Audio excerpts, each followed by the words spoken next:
మీ business ఏదైనా మీ ఊర్లో promotion చేయాలంటే అది సుమన్ టీవీతోనే సాధ్యం. ఇప్పుడే సంప్రదించండి.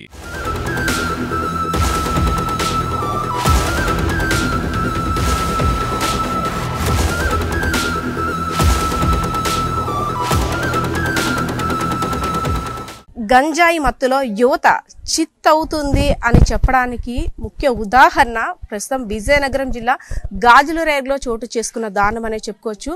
కన్న తండ్రిని కన్న కొడుకు హత్య చేశాడంటూ కూడా ఇక్కడ అనుమానం వ్యక్తం చేస్తున్న పరిస్థితి.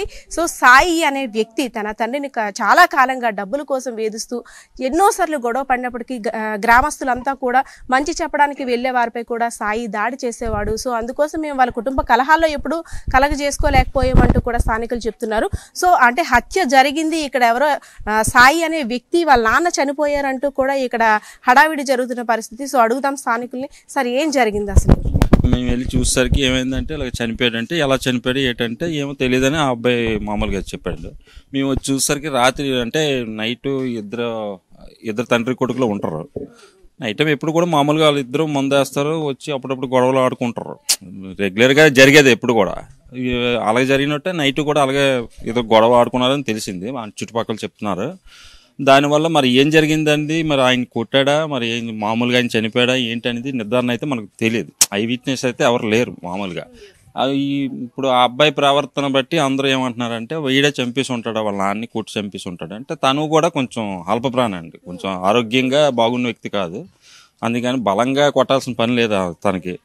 ఒకవేళ వీళ్ళిద్దరు నజ్జుగుజ్జులో పడి ఏదో అయిపోవచ్చు అని అనుకుంటున్నారు. మంచి చెప్పడానికి వెళ్లే గ్రామస్తులపై కూడా దాడులు చేసేవాడు అని. అవును, అంటే ప్రవర్తన ఉండేదంటే వ్యసనాలకి లోబడి ఇంట్లోనే ఇలా గొడవ అయితే ఎవరైనా వచ్చినా మీరు మాకు చెప్పడం ఏంటనే ఒక దీనిగా ప్రవర్తించేవాడు అండి. కొంచెం బయట తిరిగేవాడు.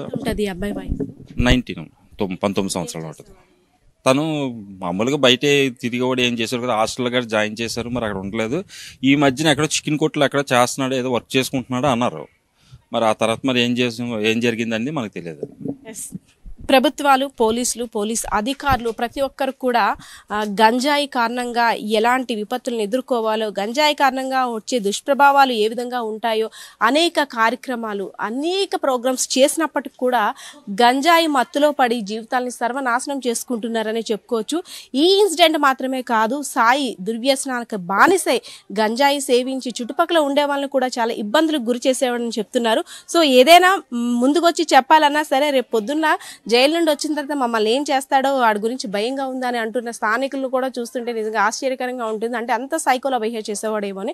సో ఏదైతేనే అంటే విగత జీవిగా ఉన్న తండ్రిని చూస్తుంటే స్థానికులు అందరూ కూడా ఒకవేళ రాత్రి జరిగిన గొడవ కారణంగానే ఆయన చనిపోయి ఉంటాడు, ఏమాత్రం ఏదో గొడవ అయ్యి ఉంటుంది, దాని కారణంగా అల్పప్రాణి కాబట్టి ఏ దెబ్బ తగులో చనిపోయాడని అనుమానం వ్యక్తం చేస్తున్నారు. అయితే పోలీసులు అయితే మాత్రం ఒంటి మీద ఎటువంటి దెబ్బలు లేవు, లోపల ఏం జరిగింది ఇంకా ఇన్వెస్టిగేషన్లో తేలాలి కాబట్టి మరింత కేసును దర్యాప్తు ముమ్మరం చేస్తున్నట్టు కూడా తెలిపారు. పరిస్థితి ఇది. కెమెరా పర్సన్ బాలకిషోర్తో పద్మ, సుమన్ టీవీ, విజయనగరం.